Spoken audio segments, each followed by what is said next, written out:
বাংলাদেশে আজকে সবচেয়ে সুখী ফ্যান কারা? অন্তত এই টিএসসিতে যারা খেলা দেখেছেন তাদের মধ্যে সবচেয়ে সুখী ফ্যান তারা যারা ব্রাজিল সাপোর্ট করেছেন। কারণ গতকালকে রাত থেকে আজকে এই ভোর পর্যন্ত দুইটা ম্যাচ শেষ হয়েছে। একটা ব্রাজিল খেলেছে জাপানের বিপক্ষে, আর একটা জার্মানি খেলেছে প্যারাগুয়ের বিপক্ষে। জাপানের বিপক্ষে স্বাভাবিকভাবেই ব্রাজিল ফ্যানরা শেষ মুহূর্তে এসে একটা নার্ভের পরীক্ষা দিয়ে ম্যাচটা জিতেছে। তাই খুশির উন্মাদনাটাও চোখে পড়ার মতো ছিল, বাড়তি দেখা গেছে তাদের মধ্যে। দ্বিতীয় ম্যাচটা জার্মানির আর প্যারাগুয়ের অন্তত আমি এইখানে দেখেছি ঢাকা ইউনিভার্সিটির 2-3টা জায়গা যেখানে খেলাটা দেখানো হয়, সেই মহসিন হল বলেন, এখান বলেন, দুই জায়গার মাঠে, টিএসসির মাঠে, দুই জায়গার মাঠেই আমি দেখেছি।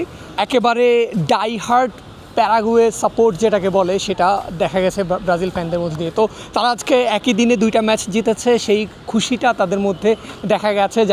জার্মানির যখন long lasting fragrance get 3 একের পর এক পেনাল্টি মিস করেছে, তখন তাদের উল্লাস দেখা গেছে। প্যারাগুয়ে যখন গোল দিয়েছে তখন তাদের উল্লাস দেখা গেছে। সো ব্রাজিল ফ্যানরা সবচেয়ে বেশি খুশি বা সুখী এখন। দ্বিতীয় সবচেয়ে বেশি সুখী বা খুশিকে সেটা হচ্ছে আর্জেন্টিনা ফ্যানরা, যারা অফকোর্স তারা প্রথম ম্যাচে জাপানের ম্যাচে তারা জাপানকে সাপোর্ট দিয়েছিল, কিন্তু শেষ মুহূর্তে তাদের হৃদয়ে রক্তক্ষরণই হয়েছে, কারণ জাপান একদম শেষ মিনিটে গিয়ে ম্যাচটা হেরেছে। তবে জার্মানি এবং প্যারাগুয়ের ম্যাচে তাদের হতাশ করেনি। যেই সম্মিলিত প্যারাগুয়ের সাপোর্ট দেখা গেছে জার্মানির অ্যাগেনস্টে, সেখানে শেষ পর্যন্ত 120 মিনিটের খেলা হওয়ার পরেও ট্রাইব্রেকারও 5 নম্বর ট্রাইব্রেকার পর্যন্ত ম্যাচ ড্র হওয়ার পরেও শেষ এক্সট্রা ট্রাইব্রেকারটায় ম্যাচ ডিসাইড হয়েছে। শেষ পর্যন্ত জার্মানি বাদ হয়েছে। জার্মানি এই নিয়ে টানা 3 বার 32 দলের মধ্য থেকেই জার্মানি বাদ পড়েছে। এর আগের দুইটা বিশ্বকাপ 2018, 2022 32 দলের খেলা হয়েছে, জার্মানি গ্রুপ পর্ব থেকেই সেখানে বাদ হয়েছে। এবারে 48 দলের খেলা হওয়ার পর জার্মানি গ্রুপ পর্ব শেষ করেছে, তবে রাউন্ড অফ 32 এখানেও 32-এর গণ্ডি জার্মানি পার করতে পারেনি। এই নিয়ে তারা যেই ডিজাস্টার যাচ্ছে জার্মানির ওয়ার্ল্ড কাপে সেটা আরও বড়ই হচ্ছে।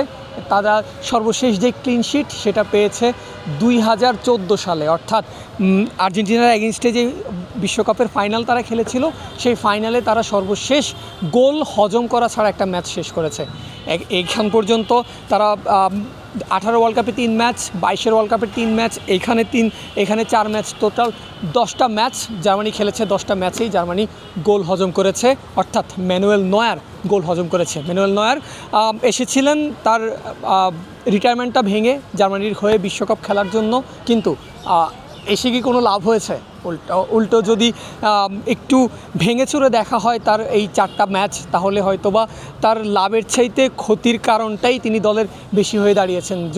যদিও আজকে তিনি একটা পেনাল্টি সেভ দিয়েছিলেন, ম্যাচটা একটু সময়ের জন্য মনে হয়েছিল কাভার করে নিয়ে আসছেন পেনাল্টির সময়, কিন্তু শেষ পর্যন্ত সেটা হয়নি। জনাথন টা তিনি বল অনেক উপরে পাঠিয়েছেন, দর্শকদের গ্যালারিতে পাঠিয়েছেন, আর তাতে করেই জার্মানদের হার নিশ্চিত হয়েছে। ম্যাচটা ড্র হয়েছে। আমি যদি পেনাল্টির কথা বলি, জার্মানি পেনাল্টিতে যদিও ম্যানুয়েল নয়ার একটা সেভ দিয়ে ড্রতে নিয়ে এসেছিলেন, তবে জার্মানি এর আগেই হেরে গেছে। কারণ আপনার টিমের 2জন মেইন স্ট্রাইকারই যদি পেনাল্টি মিস করে, আমি ভোল্টমেটের কথা বলছি এবং কাই হ্যাভার্টসের কথা বলছি, দুজনেই পেনাল্টি মিস করেছেন।